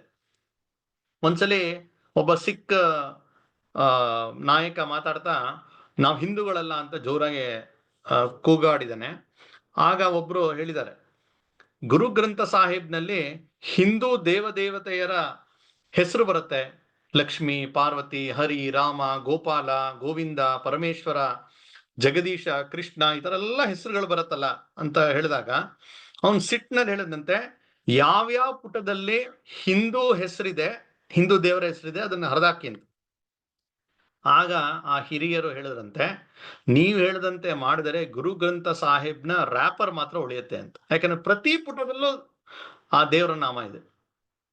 ಅಷ್ಟೇ ಆ ಗುರುಗಳ ಹೆಸರು ನೋಡಿ, ಅಂಗದ ದೇವ್, ಅರ್ಜುನ ದೇವ್, ಅಮರದಾಸ್, ಹರಗೋವಿಂದ ರಾಯ್, ಗುರು ಗೋವಿಂದ. ಅಂದ್ರೆ ಇದು ಹಿಂದೂ ಧರ್ಮದ ಸಹಜವಾಗಿ ಭಾಗವಾಗಿದ್ದನ್ನ ಈ ರೀತಿ ವ್ಯವಸ್ಥಿತವಾಗಿ ನಡೀತಾ ಬಂದಿರೋದನ್ನ ನೋಡ್ತೀವಿ. ಇಂತಹ ಗುರು ಗೋವಿಂದ ಸಿಂಹರಿಗೆ 4 ಜನ ಮಕ್ಕಳಿರ್ತಾರೆ. ತುಂಬಾ ದೊಡ್ಡ ವಿದ್ವಾಂಸರು, ಕವಿಗಳು ಕೂಡ ಅವರು, ಜೊತೆಗೆ ಯೋಧ. ಇವರಿದ್ದಂತ ಆನಂದಪುರಕ್ಕೆ ಔರಂಗಜೇಬ್ ಸೈನ್ಯವನ್ನ ಕಳಿಸಿ ಮುತ್ತಿಗೆ ಹಾಕಿರ್ತಾನೆ. ಇವರು ಸುಮಾರೊಂದು 8 ತಿಂಗಳು ಹೋರಾಟ ಮಾಡ್ತಾ ಇರ್ತಾರೆ ಅಲ್ಲಿಂದನೇ. ಅದಾದ್ಮೇಲೆ ಅಲ್ಲಿಂದ ಹೋರಾಟ ಮಾಡಕ್ಕಾಗಲ್ಲ ಅಂತೇಳಿ ಅಲ್ಲಿಂದ ಹೊರಗೆ ಬರ್ತಾರೆ. ಇವರು ಮತ್ತೆ ಇವರ ದೊಡ್ಡ ಮಕ್ಕಳಿಬ್ರು, ಅಜಿತ್ ಸಿಂಹ ಮತ್ತು ಜಜಾವರ ಸಿಂಹ ಅಂತ. ದೊಡ್ಡ ಮಕ್ಕಳು ಅಂದ್ರೆ ಒಬ್ಬ 14, ಇನ್ನೊಬ್ಬ 18 ವರ್ಷ ಅಷ್ಟೇ. ಅವ್ರನ್ನ ಜೊತೆಗೆ ಕರ್ಕೊಂಡು ಸಣ್ಣ ಮಕ್ಕಳು ಜೋರಾವರ ಸಿಂಹ ಮತ್ತು ಫತೇ ಸಿಂಹ, ಅವ್ರಿಗೆ ಒಬ್ಬನಿಗೆ 9 ವರ್ಷ, ಒಬ್ಬನಿಗೆ 6 ವರ್ಷ, ತುಂಬಾ ಚಿಕ್ಕವರು. ಇವ್ರ ಹೆಂಡತಿ ಕೂಡ ಇರಲ್ಲ. ಹಾಗಾಗಿ ಗುರುಗೋವಿಂದರ ತಾಯಿ ಗುಜರಿ ದೇವಿ ಆಕೆಗೆ ನಿನ್ ಮಕ್ಳನ್ನ ಕರ್ಕೊಂಡು ಎಲ್ಲಾರು ಸುರಕ್ಷಿತವಾಗಿ ಹೋಗು ಅಂತ ಹೇಳಿ ಇವ್ರು ಯುದ್ಧ ಕೊಟ್ಟೋಗ್ತಾರೆ. ಹೀಗೆ ತಂದೆ ಮತ್ತೆ ಮಕ್ಕಳು ಈ ತರ ಅನಿವಾರ್ಯ ಕಾರಣಕ್ಕಾಗಿ ಬೇರೆ ಆಗ್ಬೇಕಾಗಿ ಬರುತ್ತೆ. ಆ ದೊಡ್ಡ ಮಕ್ಕಳು ಯಾರು ಅಜಿತ್ ಸಿಂಗ್ ಮತ್ತೆ ಜಜಾವರ್ ಸಿಂಗ್ ಗುರುಗೋವಿಂದರ ಜೊತೆಗೆ ಬೇರೆ ಬೇರೆ ಗುಡ್ಡಗಾಡುಗಳಲ್ಲಿ ಸೈನ್ಯವನ್ನ ಕಟ್ಟಿ ನಿರಂತರ ಈ ಮೊಘಲರ ವಿರುದ್ಧ ಹೋರಾಟ ಮಾಡ್ತಾನೆ ಇರ್ತಾರೆ. ಈ ಕಡೆ ಈ ಗುಜರಿ ದೇವಿ ಅಜ್ಜಿ ತನ್ನ ಮೊಮ್ಮಕ್ಕಳು ಆ ಈ ಜೋರಾವರ್ ಸಿಂಹ ಮತ್ತು ಫತೇ ಸಿಂಹ, ಸಣ್ಣ ಮಕ್ಕಳು ಪಾಪ, ಇಬ್ರನ್ನು ಕೈ ಹಿಡ್ಕೊಂಡು ಒಂದಷ್ಟು ಬ್ಯಾಗ್ನಲ್ಲಿ ಒಂದಷ್ಟು ವಸ್ತುಗಳೆಲ್ಲ ಇಟ್ಕೊಂಡು ಅವಳು ಅಲ್ಲಿಂದ ಕಾಡು ದಾರಿಯಲ್ಲಿ ಬರ್ತಾಳೆ. ಬಂದಾಗ ಒಬ್ಬ ಸಿಗ್ತಾನೆ. ಅವನು ಅಲ್ಲಿ ನೀರನ್ನ ಎತ್ತು ಹಾಕುವಂತ ಒಬ್ಬ ಯಾರೋ ಕಾರ್ಮಿಕ. ಅವನು ಅವ್ರ ಮನೆಯಲ್ಲಿ ಉಳಿಸ್ಕೊಳ್ತಾನೆ. ಕೆಲವು ದಿವಸ ಅಲ್ಲಿರ್ತಾರೆ. ಅಂದ್ರೆ ಸಾಕ್ಷಾತ್ ಅರಮನೆಯಲ್ಲಿರ್ಬೇಕಂತ ರಾಜನ ತಾಯಿ ಆಕೆ, ಗುರುಗಳ ತಾಯಿ ಯಾವುದೋ ಒಂದು ಸಣ್ಣ ಗುಡಿಸ್ಲಲ್ಲಿ ಇರ್ಬೇಕಾಗಿ ಬರುತ್ತೆ. ಅಷ್ಟಿದ್ಗೆ ಅಲ್ಲಿ ಹತ್ತಿರದ ಒಂದು ಹಳ್ಳಿಯಲ್ಲಿ ಒಬ್ಬ ಗಂಗು ಅಂತ ಇರ್ತಾನೆ. ಆ ಗಂಗು ಇವ್ರ ಮನೆಯಲ್ಲಿ ತುಂಬಾ ಹಿಂದೆ ಅಡಿಗೆ ಕೆಲಸ ಮಾಡ್ತಾ ಇರ್ತಾನೆ. ಯಾವ್ದೋ ಕಾರಣಕ್ಕೆ ಅವನು ಅಲ್ಲಿ ಬಿಟ್ಟೋಗಿರ್ತಾನೆ. ತುಂಬಾ ವರ್ಷ ಇವ್ರ ಹತ್ರ ಕೆಲಸ ಮಾಡಿರ್ತಾನೆ. ಅವನ್ಗೆ ಗೊತ್ತಾಗತ್ತೆ ಈ ತರ ಗುರು ಗೋವಿಂದರ ಮಕ್ಳು ಇಲ್ಲಿ ಬಂದಿದ್ದಾರೆ ಅಂತ. ಅವನು ಇಲ್ಲಿಗೆ ಬರ್ತಾನೆ, ಬಂದ್ ಹೇಳ್ತಾನೆ, ನೀವು ನಮ್ಮನೆಗೆ ಬಂದಿರಿ, ನಾವು ನಿಮ್ಮನೆ ಎಷ್ಟೋ ವರ್ಷ ನಿಮ್ಮ ಅನ್ನ ತಿಂದಿದ್ದೀನಿ, ನನಗೆ ನಿಮ್ ಸೇವೆ ಮಾಡಕ್ ಅವಕಾಶ ಕೊಡಿ ಅಂತ ಹೇಳಿ ಆ ಗಂಗು ಅವ್ರ ಮನೆಗೆ ಕರೀತಾರೆ. ಸರಿ ಅಂತ ಹೇಳಿ ಈ ಅಜ್ಜಿ ತನ್ನ ಇಬ್ರು ಮೊಮ್ಮಕ್ಳನ್ನ ಕರ್ಕೊಂಡು ಅವನ ಊರಿಗೆ ಹೋಗ್ತಾರೆ. ತುಂಬಾ ದೂರ ಇರುತ್ತೆ ಪಾಪ. ನಡ್ಕೊಂಡು ಒಂದೇನೋ ಹೇಸರ್ ಕತ್ತೆ ತಂದಿರ್ತಾನೆ, ಅದ್ರ ಮೇಲೆ ಇವರ ಬ್ಯಾಗ್ ಅದೆಲ್ಲ ಇತ್ಯಾದಿ ಇಟ್ಟು ಪಾಪ ಸಣ್ಣ ಮಕ್ಳು ಕೈ ಹಿಡ್ಕೊಂಡು ನಡ್ಕೊಂಡು ಹೋಗ್ತಾರೆ. ದಾರಿಯುದ್ದಕ್ಕೂ ಅದು ಇದು ಕತೆಗಳು ಹೇಳ್ತಾ ಇವರು ಅಲ್ಲಿಗೆ ತಲುಪ್ತಾರೆ. ಇವ್ರ ಮನೆಗೆ ತಲುಪ್ತಾರೆ, ಆ ಗಂಗು ಮನೆ. ಅವ್ರ ಮನೇಲಿ ಇವರು ಉಳ್ಕೊಂಡಿದ್ದಾರೆ. ಇವರು ಬರ್ತಾ ಇರ್ಬೇಕಾದ್ರೆ ಇವರ ಬ್ಯಾಗ್ ಅಲ್ಲಿ ಒಂದಷ್ಟು ಬೆಲೆ ಬಾಳುವ ವಸ್ತು, ಚಿನ್ನ ಇತ್ಯಾದಿ, ಯಾಕಂದ್ರೆ ಅರಮನೆಯಿಂದ ಬಂದಿರ್ತಾರೆ, ಒಂದಷ್ಟು ಒಡವೆಗಳದಲ್ಲಿ ಇರುತ್ತೆ. ಇವನ್ ಕಣ್ಣಿಗೆ ಬಿದ್ದಿರುತ್ತೆ ಗಂಗುಗೆ. ರಾತ್ರಿ ಪಾಪ ಮಕ್ಕಳಿಗೆ ಸುಸ್ತಾಗಿರುತ್ತೆ, ಊಟ ಮಾಡಿ ಮಲ್ಕೊಳ್ತಾರೆ. ಅಜ್ಜಿ ಮಲ್ಕೊಳ್ತಾರೆ, ನಿದ್ದೆ ಬರಲ್ಲ. ಯಾಕೆಂದ್ರೆ ಮಕ್ಕಳ ಜವಾಬ್ದಾರಿ ಇದೆ, ಎಲ್ಲೋ ಬಂದ್ಬಿಟ್ಟಿದ್ದಾರೆ, ಏನ್ ಮುಂದೆ ಗೊತ್ತಿಲ್ಲ. ಪಾಪ ಅದೇ ಯೋಚನೆಯಲ್ಲಿ ಅವರು ನಿದ್ದೆ ಬಂದಿರಲ್ಲ. ಆ ಮಧ್ಯರಾತ್ರಿ ಈ ಗಂಗು ಕಳ್ಳತನದಿಂದ ಆ ಮನೆ ಒಳಗಡೆ, ಅವರ ಕೋಣೆ ಒಳಗಡೆ ಬರ್ತಾನೆ. ಈ ಅಜ್ಜಿ ಮತ್ತೆ ಮೊಮ್ಮಕ್ಕಳಿದ್ದಂತ ಒಂದು ಕೋಣೆಗೆ ಬಂದು ಅವರ ಬ್ಯಾಗ್ ಅಲ್ಲಿದ್ದಂತ ಆ ಒಡವೆಗಳನ್ನ ಮೆತ್ತಗೆ ಹಾಗೆ ಕದ್ದಿತಾನೆ. ಇವ್ರಿಗೆ ಗೊತ್ತಾಗತ್ತೆ, ಆದ್ರೆ ಇವ್ರು ನಿದ್ದೆ ಮಾಡ್ದಂಗೆ ಇವರು ನಟನೆ ಮಾಡ್ತಾರೆ. ಅವನು ಅದನ್ನೆಲ್ಲ ತೊಗೊಂಡೋಗ್ತಾನೆ. ಬೆಳಗ್ಗೆ ಆತೆ. ಬೆಳಗ್ಗೆ ಆದಾಗ ಇವರು ಹೇಳ್ತಾರೆ, ಈ ತರ ನಮ್ಮ ಬ್ಯಾಗ್ ನಲ್ಲಿ ಇದ್ದಂತ ಈ ಒಡವೆಗಳು ಇಲ್ಲ, ಕಾಣಿಸ್ತಾ ಇಲ್ಲ ಅಂತ. ಅದನ್ನ ಹೇಳಿದಾಗ ಅವನು ತುಂಬಾ ಆರಾಮಾಗಿ, ಯಾರೋ ಕಳ್ಳ ಬಂದ್ ಕದ್ಕೊಂಡು ಹೋಗಿರ್ತಾನೆ ಬಿಡಿ ಅಂತ ಹೇಳ್ತಾನೆ. ಆವಾಗ ಇವ್ರು ತಡ್ಕೊಳಕ್ಕೆ ಆಗಲ್ಲ, ಇವರೇ ನೋಡಿದ್ದಾರೆ. ಆಗ ಹೇಳ್ತಾರೆ, ನೋಡು, ನೀ ಕೇಳಿದ್ರೆ ನಿಂಗೆ ಕೊಡ್ತಾ ಇದ್ವಿ, ನಮ್ಗೇನದು ಬಗ್ಗೆ ಮೋಹ ಇಲ್ಲ, ಯಾತಿಕ್ ಹಂಗ್ ತಗೊಂಡ್ಯಾ ಅಂತ ಸಹಜವಾಗಿ ಹೇಳ್ತಾರೆ ಅಜ್ಜಿ ಪಾಪ. ಹಂಗ್ ಹೇಳ್ತಾ ಇದ್ದಂಗೆ ಅವನ್ಗೆ ಈಗೋ ಹೆಂಗೆ ಬಂದ್ಬಿಡುತ್ತೆ ಅಂದ್ರೆ, ನನಗೆ ಕಳ್ಳ ಅಂತೀರಾ, ನಮ್ಮನೆಗೆ ಬಂದು ನಾನೇ ಆಶ್ರಯ ಕೊಟ್ಟಿದ್ದು, ನನಗೆ ಕಳ್ಳ ಅಂತೀರ ಅಂತ ಜೋರಾಗಿ ಕಿರ್ಚಾಡಕ್ ಶುರು ಮಾಡ್ತಾನೆ. ಆಗ ಅಜ್ಜಿ ಹೇಳ್ತಾರೆ, ಕಿರ್ಚ್ಬೇಡ, ಸುಮ್ನೆ ಎಲ್ರಿಗೂ ಗೊತ್ತಾಗತ್ತೆ, ಆಯ್ತು ಬಿಡು ಪರವಾಗಿಲ್ಲ, ಆ ವಿಷಯ ಮಾತಾಡೋದು ಬೇಡ ಅಂತ ಹೇಳಿದ್ರು. ಬೇಕಂತ ಹೊರಗಡೆ ಹೋಗಿ ಜೋರಾಗಿ ಕೂಗಾಡಿ ಎಲ್ಲಾ ಜನರ ಗಮನ ಸೆಳಿತಾನೆ. ಸುತ್ತಮುತ್ತ ಜನಕ್ಕೆಲ್ಲ ಯಾರೋ ಬಂದ್ಯಾರೆ ಅಂತ ಗೊತ್ತಾಗುತ್ತೆ. ಆಗ ಅವನ ತಲೆಗೆ ಒಂದು ಇನ್ನೊಂದು ಕೆಟ್ಟ ವಿಚಾರ ಬರುತ್ತೆ. ಗುರುಗೋವಿಂದ ಸಿಂಹರ ಶತ್ರುಗಳಾದಂತಹ ನವಾಬರು ಇದ್ದಾರೆ, ಅವ್ರಿಗೆ ಹೋಗಿ ಹೇಳಿದ್ರೆ ನನ್ಗೇನಾದ್ರು ಇನ್ನಷ್ಟು ದುಡ್ಡು ಸಿಗ್ಬೋದಾ ಅನ್ನುವ ಆ ದುಡ್ಡಿನ ಎಂಜಲಿನ ಆಸೆ ಅವನಿಗೆ ಬರುತ್ತೆ. ಹೋಗಿ ಅಲ್ಲಿನ ನವಾಬ ಆಗಿದ್ದಂತ ವಜೀರ್ ಖಾನ್ ಅವರ ಇದಕ್ಕೆ ವಿಷಯ ತಲುಪಿಸ್ತಾನೆ, ಗುರುಗೋವಿಂದರ ಮಕ್ಕಳು ನನ್ನ ಹತ್ರ ಇದ್ದಾರೆ ಅಂತ. ಸೊ ತಕ್ಷಣ ಬರ್ತಾರೆ, ಅಲ್ಲಿನ ಹತ್ರದ ಠಾಣೆಯಿಂದ ಬಂದು ಇವ್ರು 3 ಜನನ್ನ ಬಂಧನ ಮಾಡಿ ಕರ್ಕೊಂಡು ಹೋಗ್ತಾರೆ. ಏನ್ ಮಾಡೋ ಗೊತ್ತಾಗಲ್ಲ ಇವ್ರಿಗೆ. ಆದ್ರೆ ಅವರು ಬಲಶಾಲಿಗಳು, ಎಳ್ಕೊಂಡು ಹೋಗ್ತಾರೆ, ಅಲ್ಲಿ ಠಾಣೆಯಲ್ಲಿ ಉಳಿಸ್ತಾರೆ, ಇಡೀ ರಾತ್ರಿ ಪೂರ್ತಿ ಇರ್ತಾರೆ. ಡಿಸೆಂಬರ್ ತಿಂಗಳು, ಚಳಿ ಇದೆ, ಪಾಪ ಸಣ್ಣ ಮಕ್ಕಳು ಅಲ್ಲೇ ಇರ್ತಾರೆ.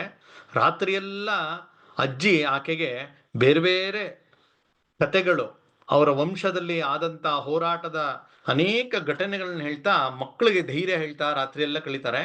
ಬೆಳಗ್ಗೆ ಎದ್ದು ಅವ್ರನ್ನ ವಜೀರ್ ಖಾನ್ ಇರ್ತಕ್ಕಂಥ ಅರಮನೆ ಕರ್ಕೊಂಡು ಹೋಗ್ತಾರೆ. ಅಲ್ಲಿ ಕರ್ಕೊಂಡು ಹೋಗಿ ನಿಲ್ಲಿಸ್ತಾರೆ. ಈಕೆನ ಒಂದ್ ಕಡೆ ಬಂಧನ ಮಾಡ್ತಾರೆ. ಆ ಇಬ್ರು ಮಕ್ಕಳು, ಆ ಮಕ್ಕಳನ್ನ ಕರ್ಕೊಂಡು ಹೋಗ್ತಾರೆ, ಕರ್ಕೊಂಡು ಹೋಗಿ ನಿಲ್ಲಿಸ್ತಾರೆ. ನಿಲ್ಲಿಸಿದಾಗ ಆ ವಜೀರ್ ಖಾನ್ ನೋಡ್ತಾನೆ, ಸಣ್ಣ ಮಕ್ಕಳು, ಅವನೇ ಮಹಾ ದುಷ್ಟ. ಅವನ್ಗೆ ಸ್ವಲ್ಪ ಮನಸ್ಸು ಕರ್ಗ್ಬಿಡುತ್ತೆ. ಯಾಕೆಂದ್ರೆ ಒಬ್ಬ 9 ವರ್ಷ, ಒಬ್ಬ 6 ವರ್ಷದ ಬಾಲಕರು, ಹಸು ಚಿಕ್ಕ ಹುಡುಗರು, ಮುದ್ದು ಮುದ್ದಾದಂತ ಹುಡುಗರು, ತೇಜಸ್ವಿ ಹುಡುಗರು, ಅವ್ರನ್ನ ನೋಡಿ ಇವನ್ಗೆ ಒಂದ್ ಸಣ್ಣ ಕಳಕಳಿ ಅನ್ಸತ್ತೆ. ಅವನ್ ಹೇಳ್ತಾನೆ, ನಿಮ್ಮನ್ನ ರಾಜಕುಮಾರ ರೀತಿ ನೋಡ್ಕೊಳ್ತೀವಿ, ಇಸ್ಲಾಮಿಗೆ ಮತಾಂತರ ಆಗ್ಬಿಡಿ, ಆರಾಮಾಗಿರ್ಬೋದು, ನಿಮ್ ಕೇಳಿದ್ ಕೊಡ್ತೀನಿ, ಯಾಕೆ ಸುಮ್ನೆ ಶಿಕ್ಷೆ ಅಂತ ಹೇಳ್ತಾನೆ. ಆಗ ಇವ್ರು ಹೇಳ್ತಾರೆ, ಯಾವುದೇ ಕಾರಣಕ್ಕೂ ನಾವು ನಮ್ಮ ತಂದೆ ಹಾಕೊಟ್ಟಂತ ಧರ್ಮದ ಹಾದಿಯನ್ನು ಬಿಡಲ್ಲ, ನಾವು ಬರಲ್ಲ ಇಸ್ಲಾಂಗೆ ಅಂತ ಹೇಳ್ತಾರೆ. ಆಗ ಅಲ್ಲಿದ್ದಂತ ಇವನ್ಗೆ ಹೇಳ್ತಾನೆ, ಮಂತ್ರಿಗೆ ಹೇಳ್ತಾನೆ, ಏನ್ ಮಾಡೋದು ಇವ್ರಿಗೆ ಅಂತ. ಇಲ್ಲ, ಇವರು ನಿಮ್ ವಿರುದ್ಧ ಮಾತಾಡ್ತಾ ಇರೋದ್ರಿಂದ ಇವ್ರಿಗೆ ಶಿಕ್ಷೆ ಕೊಡಬೇಕು ಅಂತ. ಅಷ್ಟೊತ್ತಿಗೆ ಒಬ್ಬ ಗುರುಗೋವಿಂದರಿಂದ ಬಾಣ ತಾಕಿ ಸತ್ತೋದಂತ ಒಬ್ಬ ಇರ್ತಾನೆ, ಅವನ ಸೋದರ ಇರ್ತಾನೆ. ಅವನ್ಗೆ ಇವನು ಹೇಳ್ಕಳಿಸ್ತಾನೆ, ನೋಡು, ನಿಮ್ಗೆ ಒಬ್ಬ ನಿಮ್ ಸೋದರನನ್ನ ಕೊಂದನಲ್ಲ, ಆ ಗುರುಗೋವಿಂದರ ಮಕ್ಕಳು ನನ್ ಕೇಳಿದ್ದಾರೆ, ನಿನಗ್ ಕೊಡ್ತೀನಿ, ಏನ್ ಬೇಕಾದ್ರೂ ಮಾಡ್ಕೋ ಅವ್ರನ್ನ ಅಂತ ಹೇಳ್ತಾನೆ. ಆವಾಗ ಯಾರು ಏನು ಅಂತ ಕೇಳ್ತಾನೆ, ಈ ತರ ಸಣ್ಣ ಮಕ್ಕಳು ಅಂತಾನೆ. ಆವಾಗ ಅವನು, ಇಲ್ಲ ನಂಗೆ ಬೇಡ, ಅವ್ರ ಕಟ್ಕೊಂಡು ನಾ ಏನ್ ಮಾಡ್ಲಿ ಅಂತ ಇವನು ಸುಮ್ಮನೆ ಆಗ್ಬಿಡ್ತಾನೆ. ಕಡೆಗೆ ಮತ್ತೆ ಇವರು ಅವ್ರನ್ನ ಒಲಿಸಕ್ ಪ್ರಯತ್ನ ಮಾಡ್ತಾರೆ. ನೀವು ಒಪ್ಕೊಳ್ಳಿ, ನೀವ್ ಯಾಕೆ ತಪ್ಪದಾರಿಲಿ ಹೋಗ್ತಾ ಇರ, ಯಾಕೆ ಸುಮ್ಮನೆ ನೋವನ್ನು ಅನುಭವಿಸ್ತೀರಾ, ಬಂದ್ಬಿಡಿ, ಇಸ್ಲಾಮಿಗೆ ಬಂದ್ಬಿಡಿ, ನೀವು ಕೇಳಿದ್ ಕೊಡ್ತೀವಿ, ಚಿನ್ನ ಬೆಳ್ಳಿ ವಜ್ರ ಅರಮನೆಯಲ್ಲಿ ಇರ್ಬೋದು, ರಾಜನ ಮಕ್ಕಳಂತೆ ಇರ್ಬೋದು ನೀವು ಅಂತ ಎಲ್ಲಾ ರೀತಿ ಅವ್ನ್ ಹೇಳ್ತಾರೆ. ಆದ್ರೆ ಯಾವುದೇ ಕಾರಣಕ್ಕೂ ಇವ್ರು ಒಪ್ಪಲ್ಲ. ಕಡೆಗೆ ಸಿಟ್ಟು ಬಂದ್ಬಿಡುತ್ತ. ಸಿಟ್ಟು ಬಂದು ಆ ವಜೀರ್ ಖಾನ್ ಹೇಳ್ತಾನೆ, ಈ ಇಬ್ರನ್ನ ಹೋಗಿ ಜೀವಂತ ಸಮಾಧಿ ಮಾಡ್ಬಿಡಿ ಅಂತ. ಜೀವಂತ ಸಮಾಧಿ ಮಾಡ್ಬಿಡಿ ಅಂತ ಹೇಳಿದಾಗ ಅಲ್ಲಿ ಕೇಳಿದಂತ ಅನೇಕರಿಗೆ ತಕ್ಷಣ ಕಣ್ಣಲ್ಲಿ ನೀರು ಬಂದ್ಬಿಡುತ್ತೆ. ಈ ಸಣ್ಣ ಮಕ್ಕಳು ಹೆಂಗೆ ಮನಸ್ಸು ಬರುತ್ತೆ ಅನ್ನುವ ಒಂದು ಯೋಚನೆ ಅಲ್ಲಿದ್ದಂತ ಸಭಿಕರಿಗೆಲ್ಲ ಅನ್ಸುತ್ತೆ. ಆದ್ರೆ ಇವನ್ನ ಎದುರಿಸಕ್ಕೆ ಯಾರಿಗೂ ಧೈರ್ಯ ಇಲ್ಲ. ಹಾಗಾಗಿ ಅವನ್ಗೆ ಆ ಶಿಕ್ಷೆ ಅಂತ ನಿಶ್ಚಯ ಆಗತ್ತೆ. ಅಲ್ಲಿ ಇನ್ನೊಂದ್ ಕಡೆ ಹತ್ತಿರದಲ್ಲಿ ಜೈಲಿನಲ್ಲಿದ್ದಂತ ಅವರ ಅಜ್ಜಿಗೆ ವಿಷಯ ಹೇಳ್ತಾರೆ. ತುಂಬಾ ದುಃಖ ಆಗತ್ತೆ ಅವಳಿಗೆ. ಅಯ್ಯೋ, ನನ್ನ ಮೊಮ್ಮಕ್ಕಳನ್ನ ಈ ತರ ಮಾಡ್ತಾ ಇದ್ದಾರೆ, ನಾನು ನೋಡ್ಕೊಳಕ್ ಆಗಿಲ್ವಲ್ಲ ಅಂತ ಅವಳಿಗೆ ತುಂಬಾ ದುಃಖ ಆಗತ್ತೆ. ಆದ್ರೆ ಏನು ಮಾಡಕ್ಕಾಗಲ್ಲ ಸ್ಥಿತಿ. ಈ ಇಬ್ರನ್ನ ಕರ್ಕೊಂಡು ಹೋಗ್ತಾರೆ. ಕರ್ಕೊಂಡೋಗಿ ಕೆಲವ್ರಿಗೆ ಅನುಮಾನ, ಈ ತರ ಜೀವಂತ ಸಮಾಧಿ ಮಾಡಿ ಅಂತ ಹೇಳಿದ್ರೆ ಏನು ಅಂತ ಗೊತ್ತಿಲ್ಲ ಅನ್ಸತ್ತೆ ಇವ್ರಿಗೆ ಅನ್ಬಿಟ್ಟು ಅಲ್ಲಿ ಹೋಗಿ ನಿಲ್ಸಿ ಆ ಜಾಗದಲ್ಲಿ ಆ ಕಟಕರು ಇಬ್ರು ಇರ್ತಾರೆ. ಅವ್ರು ಹೇಳ್ತಾರೆ, ನಿಮ್ಗೆ ಏನ್ ಮಾಡ್ತೀವಿ ಗೊತ್ತಾ, ಈಗ ನಿಮ್ಮಿಬ್ರು ನಿಂತ್ಕೊಳ್ಬೇಕು, ನಿಮ್ ಸುತ್ತಲೂ ಗೋಡೆ ಕಟ್ಬಿಡ್ತೀವಿ, ನಿಮ್ ಮೇಲೆ ಗೋಡೆ ಕಟ್ಬಿಟ್ಟು ಗೋಡೆಗೆ ನಿಮ್ನ ಮೆತ್ತು ಬಿಡ್ತೀವಿ, ನೀವು ನೋಡ್ತಾ ನೋಡ್ತಾ ಹಂಗೆ ಸತ್ತೋಗ್ಬೇಕಾಗತ್ತೆ ಅಂತ ಹೇಳಿ ಅವನು ಇನ್ನೊಂದ್ಸಲ ಹೇಳ್ತಾನೆ. ಇದೆಲ್ಲ ಯಾಕೆ ಬೇಕು, ಯೋಚನೆ ಮಾಡಿ, ಆರಾಮಾಗಿ ಬದುಕ್ಬೋದು. ಇವತ್ತಿನ ಭಾಷೆಯಲ್ಲಿ ಹೇಳ್ಬೇಕು ಅಂದ್ರೆ ಪ್ರಾಕ್ಟಿಕಲ್ ಆಗಿ ಯೋಚನೆ ಮಾಡಿ ಅಂತ ಕೆಲವರು ಶಬ್ದ ಬಳಸ್ತಾರೆ. ಪ್ರಾಕ್ಟಿಕಲ್ ಆಗಿ ಯೋಚನೆ ಮಾಡ್ಬೇಕು ಅಂತ ಈ ಮಾತನ್ನ ಆ ಮಕ್ಳಿಗೆ ಹೇಳ್ತಾರೆ. ಆದ್ರೆ ಆ ಮಕ್ಕಳು ಯಾವುದೇ ಕಾರಣಕ್ಕೂ ಜಗ್ಗಲ್ಲ. ನೀವು ಏನ್ ಬೇಕಾರ ಹೇಳಿ, ನಮ್ಮ ಧರ್ಮವನ್ನ ನಾವು ಬಿಡಲ್ಲ, ಇದು ನಮ್ಮ ಧರ್ಮ, ಸ್ವಧರ್ಮೇ ನಿಧನಂ ಶ್ರೇಯ ಅಂತ ಕೃಷ್ಣ ಏನ್ ಹೇಳಿಯಾನೆ, ಅದನ್ನ ಅನೇಕರು ಪಠನ ಮಾಡ್ಬೋದು. ಆದ್ರೆ ಈ ಮಕ್ಕಳು ಅಕ್ಷರಶಃ ಅದನ್ನ ಪಾಲನೆ ಮಾಡ್ತಾರೆ. ಸತ್ರು ಪರವಾಗಿಲ್ಲ, ನಮ್ಮ ಧರ್ಮವನ್ನು ಬಿಡಲ್ಲ ಅಂತ. ಕಡೆಯವರು ಅದನ್ನ ಕಟ್ಟಕ್ ಶುರು ಮಾಡ್ತಾರೆ. ಆ ಕಟ್ತಾ ಕಟ್ತಾ ಕಟ್ತಾ ಆ ಎರಡನೇ ಹುಡುಗ ಫತೇ ಸಿಂಹ, ಅವನ್ ಸ್ವಲ್ಪ ಕುಳ್ಳಗಿರ್ತಾನೆ. ಅವನ್ ತನಕ ಆ ಗೋಡೆ ಬರ್ತಾ ಹೋಗುತ್ತೆ. ಆಗ ಅಣ್ಣ ಅಳಕ್ ಶುರು ಮಾಡ್ತಾನೆ. ಅವನ ಕಣ್ಣಲ್ಲಿ ನೀರು ಬರ್ಕ್ ಶುರು ಆಗುತ್ತೆ. ಜೋರಾವರ್ ಸಿಂಹನ ಕಣ್ಣಿನಲ್ಲಿ ನೀರು ಬರ್ತಾ ಇದೆ. ಅಮ್ಮ ಏನೋ ಶಬ್ದ ಬರ್ತಾ ಇಲ್ಲ ಅಂತ ತಿರುಗಿ ನೋಡ್ತಾನೆ. ತನ್ನ ಅಣ್ಣ ಅಳ್ತಾ ಇದ್ದಾನೆ. ನೋಡಿ, ಆ ತಮ್ಮನ ಮುಖ ತನಕ ಆಗ್ಲೇ ಇಟ್ಕೆ ಬಂದ್ಬಿಡ್ತಾ ಇದೆ, ಆ ಗಾರೆ ಹಾಕ್ತಾ ಇದ್ದಾರೆ. ಆಗ ತಮ್ಮ ಕೇಳ್ತಾನೆ ಅಣ್ಣನಿಗೆ, ಏಯ್ ಮರ್ತೋಯ್ತಾ ನಾವ್ ಯಾರ ಮಕ್ಕಳು ಅಂತ? ಗುರು ಗೋವಿಂದರ ಮಕ್ಕಳು ನಾವು. ಅಳ್ತಾ ಇದೆಯಾ? ಭಯ ಆಯ್ತಾ ನಿಂಗೆ? ಸಾವಿನ ಭಯ ಆಯ್ತಾ ನಿಂಗೆ ಅಂತ ಕೇಳ್ತಾನೆ. ಇವನೇ ಹೀಗಂದ್ರೆ ಅವ್ರ ಅಣ್ಣ ಹೆಂಗಿರ್ಬೇಕು ಹೇಳಿ. ಅವನು ಹೇಳ್ತಾನೆ, ಹೇ ಇಲ್ಲ ಇಲ್ಲ, ನಾನು ಸಾವಿಗೆ ಹೆದರಿ ಅಳ್ತಾ ಇಲ್ಲ. ನಾನು ಯೋಚನೆ ಮಾಡ್ತಾ ಇದ್ದೆ, ನಾನು ನಿನಗಿಂತ 3 ವರ್ಷ ಮುಂಚೆ ಈ ಭೂಮಿಗೆ ಬಂದವನು, ನಿನ್ಗಿಂತ ಮುಂಚೆ ಹುಟ್ಟಿದವನು, ನಾನು ನಿನಗೆ ಅಣ್ಣ. ಆದ್ರೆ ನನಗಿಂತ ಮುಂಚೆ ನಿನಗೆ ಬಲಿದಾನ ಆಗುವಂತ ಒಂದು ಸಂದರ್ಭ ಬಂತಲ್ಲ ಅನ್ನೋದು ಯೋಚನೆ ಮಾಡಿ ಕಣ್ಣಲ್ಲಿ ನೀರು ಬಂತು ಅಂತ ಹೇಳ್ತಾರೆ. ಅಂದ್ರೆ ಆ ದೃಶ್ಯ ಹೇಗಿತ್ತು? ಆ ಒಂದು ದೃಶ್ಯವನ್ನ ಒಂದು ಹಿಂದಿ ಹಾಡಿನಲ್ಲಿ ತುಂಬಾ ಒಂದು ಅದ್ಭುತವಾಗಿ ವರ್ಣನೆ ಮಾಡ್ತಾರೆ. ಆ ಹಾಡಿನ ಸಾಲನ್ನ ಹಾಗೆ ಹೇಳ್ತೀನಿ ನೋಡಿ. ನಾನು ಹೇಳ್ತಾ ಇದ್ರೆ ಸರಳವಾಗಿದೆ ಹಿಂದಿ. ಗುರು ಗೋವಿಂದಕ್ಕೆ ಬಚ್ಚೆ ಉಮರ್ ಮೇಥೆ ಅಭಿ ಕಚ್ಚೆ, ವಯಸ್ಸಿನ ತುಂಬಾ ಚಿಕ್ಕವರು. ಪರ್ತೆ ಸಿಂಹಕ್ಕೆ ಬಚ್ಚೆ ಧರ್ಮ ಇಮಾನ್ಗೆ ಸಚ್ಚೆ. ಅಂದ್ರೆ ವಯಸ್ಸಿನಲ್ಲಿ ಅವ್ರು ಬಚ್ಚೆ ಚಿಕ್ಕವರು, ಆದ್ರೆ ಆ ಸಿಂಹದ ಮಕ್ಕಳವರು. ಗರ್ಜ್ ಗರ್ ಬೋಲೆ ಉಠೇವೆಯು ಸಿಂಹ ಮುಖ ಖೋಲ್ತೆ ಯೇ ಜೋ, ನಹಿ ಹಮ್ ಜುಕ್ ನಹಿ ಸಕ್ತೆ ನಹಿ ಹಮ್ ರುಕ್ ನಹಿ ಸಕ್ತೆ. ನಾವು ನಿಲ್ಸಲ್ಲ, ಹಮೇ ನಿಜ ದೇಶ್ ಪ್ಯಾರಾ ಹೇ ಪಿತಾ ದಶಮೇಶ್ ಪ್ಯಾರಾ ಹೇ. ನಮಗೆ ನಮ್ಮ ದೇಶನೇ ಪ್ಯಾರ, ನಮ್ಮ ತಂದೆ ದಶಮೇಶ್ ಪ್ಯಾರಾ ಹೇ. ಹಮೇ ನಿಜ ಧರ್ಮ ಪ್ಯಾರಾ ಹೇ, ಶ್ರೀ ಗುರು ಗ್ರಂಥ ಪ್ಯಾರಾ ಹೇ. जोरावर जोर से बोला, फतेह सिंह शोर से बोला, रखो इंटो बरो ಗಾರೆ. ಅವ್ರಿಗೆ ಯಾರು ಆ ಕಟುಕರು ಅಲ್ಲಿ ನಿರ್ಮಾಣ ಮಾಡ್ತಾ ಇದ್ದಾರೆ ಅವ್ರಿಗೆ ಹೇಳ್ತಾನೆ, ರಖೋ ಇಂಟೋ ಬರೋ ಗಾರೆ, ಇಟ್ಕೆ ಇಡಿ, ಗಾರೆ ಹಾಕಿ. ಚುನೋ ದಿವಾರ್ ಹತ್ಯಾರೆ, ಆ ಗೋಡೆನ್ ಕಟ್ಬಿಡಿ ಹತ್ಯಾರಿ, ಆ ಕಟುಕರೆ. ಆದ್ರೆ ನೆನ್ಪಿಟ್ಕೊಳ್ಳಿ, ನಿಕಲ್ತಿ ಸಾಸ್ ಬೋಲೇಗಿ, ನಮ್ ಹೊಟ್ಟೋಗ್ತಾ ಇರತಕ್ಕಂತ ಉಸಿರು ಹೇಳುತ್ತೆ. ಹಮಾರಿ ಲಾಶ್ ಬೋಲೇಗಿ, ನಮ್ಮ ಶವ ಹೇಳುತ್ತೆ. ಯಹಿ ದೀವಾರ್ ಬೋಲೇಗಿ, ಈ ಗೋಡೆ ಹೇಳುತ್ತೆ. ಹಜಾರೋ ಬಾರ್ ಬೋಲೇಗಿ, 1000 ಬಾರಿ ಹೇಳುತ್ತೆ. ಏನು? ಹಮಾರಾ ದೇಶ್ ಕಿ ಜೈ ಹೋ, ಪಿತಾ ದಶಮೇಶ್ ಕಿ ಜೈ ಹೋ, ಹಮಾರೆ ಧರ್ಮ ಕಿ ಜೈ ಹೋ, ಶ್ರೀ ಗುರು ಗ್ರಂಥ ಕಿ ಜೈ ಹೋ. ಇದು ಆ ಮಕ್ಕಳಲ್ಲಿದ್ದಂತ ಆ ಸ್ಪಿರಿಟ್. ಕಡೆಗೆ ಆ ಇಡೀ ಗೋಡೆಯನ್ನ ಪೂರ್ತಿ ಕಟ್ಲಾಗತ್ತೆ. ಆ ಕಟ್ಟಿ ಅದನ್ನ ಪೂರ್ತಿ ಆ ಸಮಾಧಿಯನ್ನು ಮಾಡ್ಬಿಡ್ತಾರೆ. ಅದಾದ್ಮೇಲೆ ಮಾರನೇ ದಿವಸ ಅದನ್ನೆಲ್ಲ ಒಂದ್ಸರಿ ಹೊಡಿತಾರೆ, ಯಾಕಂದ್ರೆ ಅವರು ಸತ್ತಿರ್ತಾರೆ ಅಂತ. ನೋಡ್ರೆ ಅವರು ಸತ್ತಿರಲ್ಲ, ಮೂರ್ಛೆ ಹೋಗಿರ್ತಾರೆ, ಎಚ್ಚರ ಇಲ್ಲ, ಬದುಕಿದ್ದಾರೆ ಇನ್ನು. ಬಂದ್ ಹೇಳ್ತಾರೆ ಈ ತರ, ಅವ್ರಿಗೆ ನೀವ್ ಹೇಳ್ದಂತೆ ಶಿಕ್ಷೆ ಕೊಟ್ಟಾಯ್ತು, ಆದ್ರೆ ಆ ಸಮಾಧಿ ಕಟ್ಟಾದ್ಮೇಲೆ ಅವ್ರು ಇನ್ನೂ ಬದುಕಿದ್ದಾರೆ ಅಂತ ಹೇಳ್ತಾನೆ. ಕತ್ತರಿಸಾಕಿ ಅಂತ ಹೇಳ್ತಾರೆ. ಹಾಗಾಗಿ ಆ ಮುಗ್ಧ ಬಾಲಕರು ಮೂರ್ಛೆ ಹೋದಂತ ಆ ಮಕ್ಕಳನ್ನ ನಿರ್ದಯವಾಗಿ ಕತ್ತರಿಸಿ ಬಿಸಾಡ್ತಾರೆ. ಅದಾದ್ಮೇಲೆ ಬಂದು ಅವಳ ಅಜ್ಜಿ ಗುಜರಿಬಾಯಿ, ಆಕೆಯನ್ನ ಆ ಮೇಲಿಂದ ಕೋಟೆಯಿಂದ ತಳ್ಳಿ, ಆ ಬೆಟ್ಟದಿಂದ ತಳ್ಳಿ ಆಕೆಯನ್ನ ಸಾಯಿಸ್ಬಿಡ್ತಾರೆ. ಹಿತೋಪದೇಶದಲ್ಲಿ ಒಂದು ಮಾತು ಬರುತ್ತೆ, ಏನಂದ್ರೆ ಆಹಾರ ನಿದ್ರಾ ಭಯ ಮೈಥುನಂಚ ಸಾಮಾನ್ಯ ಮೇತತ್ ಪಶುಬಿರ್ ನರಾಣಾಂ. ಮನುಷ್ಯ ಮತ್ತೆ ಪ್ರಾಣಿಗಳಲ್ಲಿ 4 ಸಮಾನವಾದಂತಹ ಸಂಗತಿಗಳಿದೆ. ಮೊದಲನೇದು ಹಸಿವೆ. ಪ್ರಾಣಿಗಳಿಗೂ ಹಸಿವೆ ಆಗುತ್ತೆ, ಮನುಷ್ಯನಿಗೂ ಹಸಿವೆ ಆಗುತ್ತೆ. ಆಹಾರ, ಹಾಗಾಗಿ ಅದಕ್ಕಾಗಿ ಹುಡುಕಾಟ. ಹೊಟ್ಟೆ ರಾಯನ ನಿತ್ಯ ದಟ್ಟಹಾಸವೇ ಬಾಳು, ಅಂದ್ರೆ ಆ ಹೊಟ್ಟೆ ಹಸಿವಾಗತ್ತೆ, ಅದಕ್ಕೋಸ್ಕರ ಅದಕ್ಕೆ ಹಿಟ್ಟು ಬೇಕು, ಅದಕ್ಕಾಗಿ ಹುಡುಕಾಟ, ಓಡಾಟ, ಕೆಲಸ ಇತ್ಯಾದಿ ಮಾಡ್ತಾನೆ. ಪ್ರಾಣಿಗಳು ಮಾಡತ್ತದು. ಮೊದಲನೇದು ಆಹಾರ. ನಿದ್ರಾ, ಕಣಿವಾಗತ್ತೆ, ಸುಸ್ತಾಗತ್ತೆ, ವಿಶ್ರಾಂತಿ ಬೇಕು, ನಿದ್ದೆ ಮಾಡಬೇಕು. ಪ್ರಾಣಿನೂ ಮಾಡತ್ತೆ, ಮನುಷ್ಯನೂ ಮಾಡ್ತಾನೆ. ಎರಡನೇದು ನಿದ್ರೆ, ಕಾಮನ್. ಮೂರನೇದು ಭಯ. ಯಾವ್ದಾದ್ರು ಒಂದು ಅನಿರೀಕ್ಷಿತವಾಗಿದ್ದು ನೋಡಿದ್ರೆ ಅಥವಾ ಘಟನೆ ನಡೆದ್ರೆ ಭಯ ಆಗತ್ತೆ. ಪ್ರಾಣಿಗಳಿಗೂ ಆಗತ್ತೆ, ಹುಲಿ ಸಿಂಹಗಳಿಗೂ ಭಯ ಆಗತ್ತೆ, ಹಾವುಗೂ ಆಗತ್ತೆ. ಬರೀ ದುರ್ಬಲ ಪ್ರಾಣಿ ಅಲ್ಲ, ಎಲ್ಲರಿಗೂ ಭಯ ಆಗತ್ತೆ, ಮನುಷ್ಯನಿಗೂ ಆಗತ್ತೆ ಭಯ. ನಾಲ್ಕನೇ ಸಂಗತಿ ಸಂತಾನೋತ್ಪತ್ತಿ, ಮಕ್ಕಳನ್ನ ಮಾಡುವಂಥದ್ದು. ಪ್ರಾಣಿಗಳು ಮಾಡತ್ತೆ, ಮನುಷ್ಯನು ಮಾಡ್ತಾನೆ.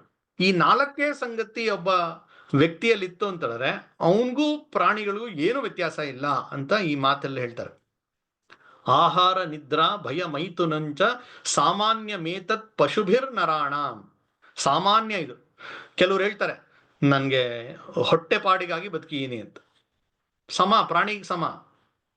ಚೆನ್ನಾಗಿ ನಿದ್ದೆ ಮಾಡೋಕೆ ಅಷ್ಟೇ, ಇಲ್ಲ ಬರೀ ಸಂಸಾರ ಮಕ್ಕಳು ಮಾಡದೆ ಜೀವನ ಅಂದ್ರೆ ಇದೆಲ್ಲ ಪ್ರಾಣಿಗಳು ಮಾಡುತ್ತೆ, ಇನ್ನೂ ಚೆನ್ನಾಗಿ ಮಾಡುತ್ತದು.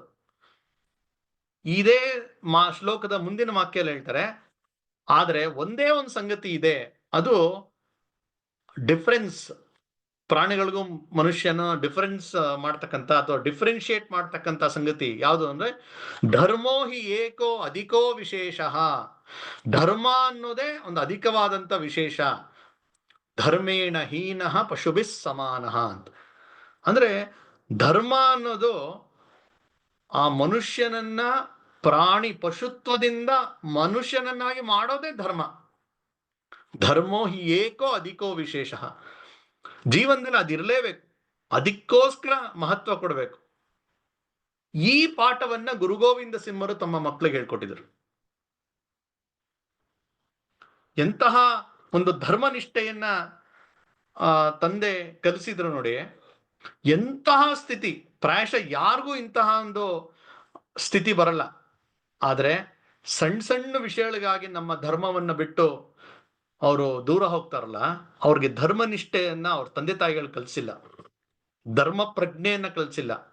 ಧರ್ಮನಿಷ್ಠೆ, ಧರ್ಮ ಪ್ರಜ್ಞೆ ಅದನ್ನ ಮಾಡದೇ ಇರೋದ್ರಿಂದ ಅವರು ಲವ್ ಜಿಹಾದ್ ಹೋಗ್ತಾರೆ. ಏನೋ ಅವನ ರೂಪ, ಅವನ ಹತ್ರ ಏನೋ ಒಂದು ಬೈಕ್ ಇದೆ, ಅವನ ಹತ್ರ ದುಡ್ಡಿದೆ, ಸಣ್ಣ ಸಣ್ಣ ಕಾರಣಕ್ಕಾಗಿ ಹೆಣ್ಮಕ್ಳು ಹೋಗ್ತಾರಲ್ಲ.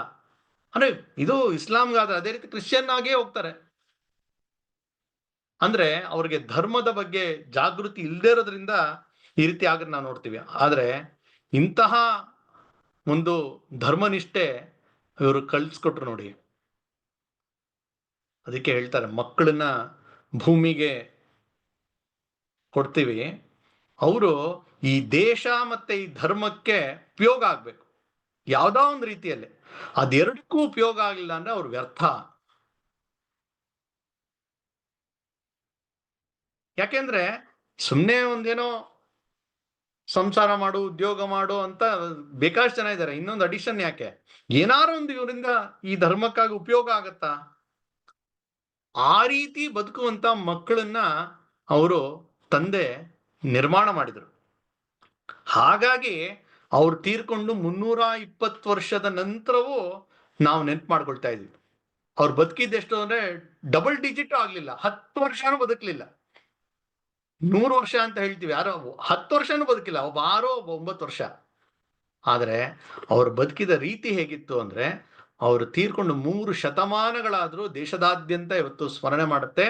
ಕೇಂದ್ರ ಸರ್ಕಾರ ಅದಕ್ಕಾಗಿ ಒಂದು ದಿನವನ್ನೇ ಮೀಸಲಾಗಿಟ್ಟಿದೆ. ಸಾಮಾನ್ಯವಾಗಿ ಬದುಕಿದ್ದಾಗೆ ಜನ ನೆನ್ಪಿಟ್ಕೊಳ್ಳಲ್ಲ, ಆ ತರ ಬದುಕ್ತಾ ಇರ್ತೀವಿ. ಅಂದ್ರೆ ನೆನ್ಪಿಟ್ಕೊಳಕ್ ಏನು ಇಲ್ಲ, ಹಾಗಾಗಿ ಮರ್ತೋಗುತ್ತೆ. ಆದ್ರೆ ಇಂತಹ ವ್ಯಕ್ತಿತ್ವಗಳು ಅವ್ರು ಸತ್ ನಂತರನೂ ಬದುಕಿರ್ತಾರೆ. ಯಾಕೆಂದ್ರೆ ಅಂತಹ ಒಂದು ಕೆಲಸವನ್ನು ಮಾಡಿರ್ತಾರೆ. ಅಂದ್ರೆ ಎಷ್ಟು ವರ್ಷ ಬದುಕ್ತೀವಿ ಅನ್ನೋದು ಮುಖ್ಯ ಅಲ್ಲ. ತುಂಬಾ ಜನರ ಮನಸ್ಸಿನಲ್ಲಿ ಏನಿರುತ್ತೆ ಅಂದ್ರೆ ಅತಿ ದೀರ್ಘ ಕಾಲ ಬದುಕಬೇಕು, 100 ವರ್ಷ ಬದುಕಬೇಕು ಅಂತ. ಆದ್ರೆ ಈ ಮಕ್ಕಳು ನಮ್ಗೆ ಏನು ಸಾರಿ ಸಾರಿ ಹೇಳ್ತಾ ಇದ್ದಾರೆ ಅಂದ್ರೆ, ಎಷ್ಟು ವರ್ಷ ಬದುಕ್ತೀರಾ ಅನ್ನೋದು ಮುಖ್ಯ ಅಲ್ಲ, ಹೇಗ್ ಬದುಕ್ತೀರಾ ಅಂತ ಮುಖ್ಯ. ಯಾವುದಕ್ಕೋಸ್ಕರ ಬದುಕ್ತೀರಾ ಅನ್ನೋದು ಮುಖ್ಯ ಅಂತ ಈ ಮಕ್ಕಳು ತಮ್ಮ ಒಂದು ಬಲಿದಾನದ ಮೂಲಕ ನಮಗೆ ಹೇಳಿದ್ದಾರೆ.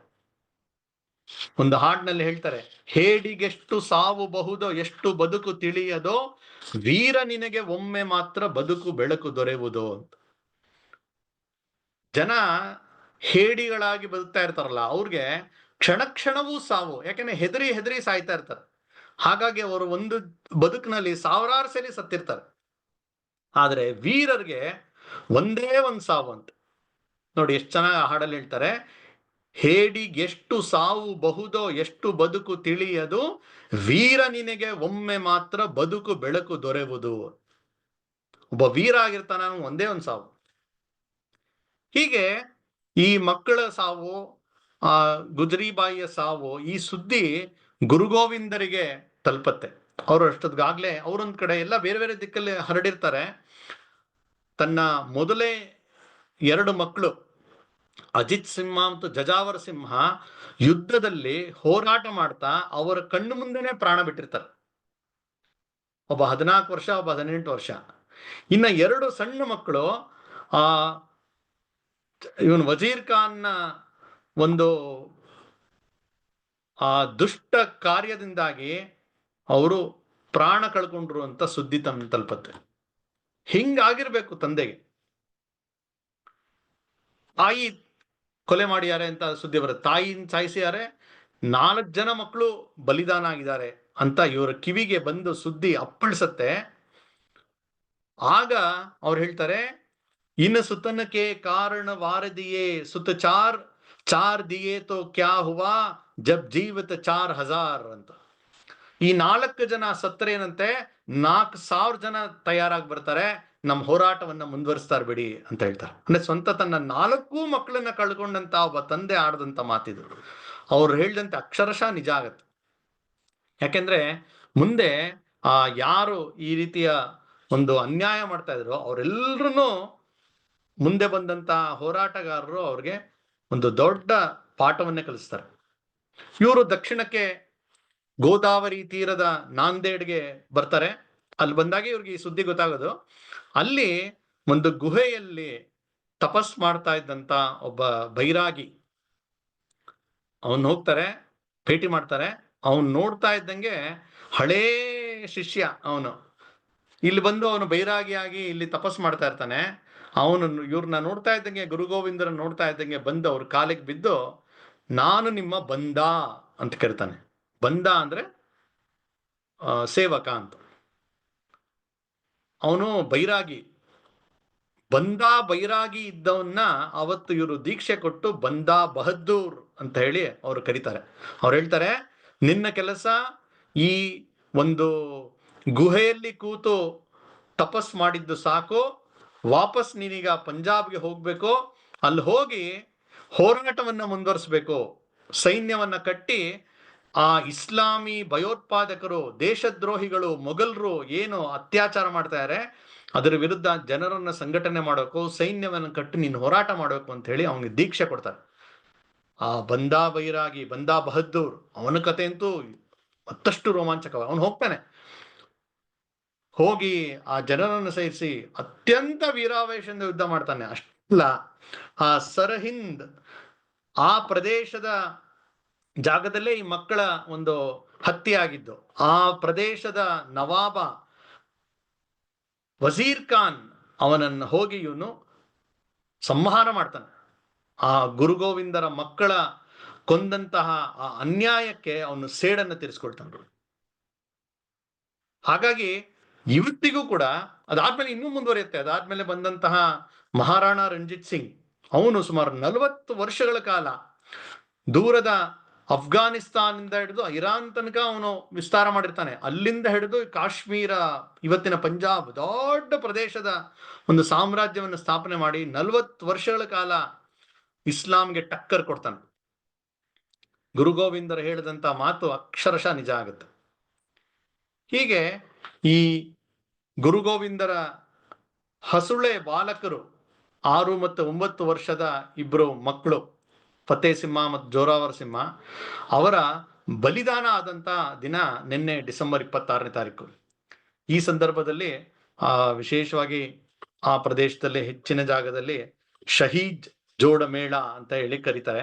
ಒಂದು 3 ದಿನಗಳ ಕಾಲ ಕಾರ್ಯಕ್ರಮ ಮಾಡಿ ಜನರಿಗೆ ಅದರ ಬಗ್ಗೆ ತಿಳಿಸಿ ಇವರ ಒಂದು ಸಾಹಸ, ಬ್ರೇವರಿ, ಕಮಿಟ್ಮೆಂಟ್, ಬದ್ಧತೆ ತುಂಬಾ ಅವಶ್ಯಕತೆ. ತುಂಬಾ ಜನರಿಗೆ ಇವತ್ತು ಅದು ಬಹಳ ದೊಡ್ಡ ಕೊರತೆ ಇದೆ. ಕಮಿಟ್ಮೆಂಟ್ ಅಂತ ಇಲ್ಲ.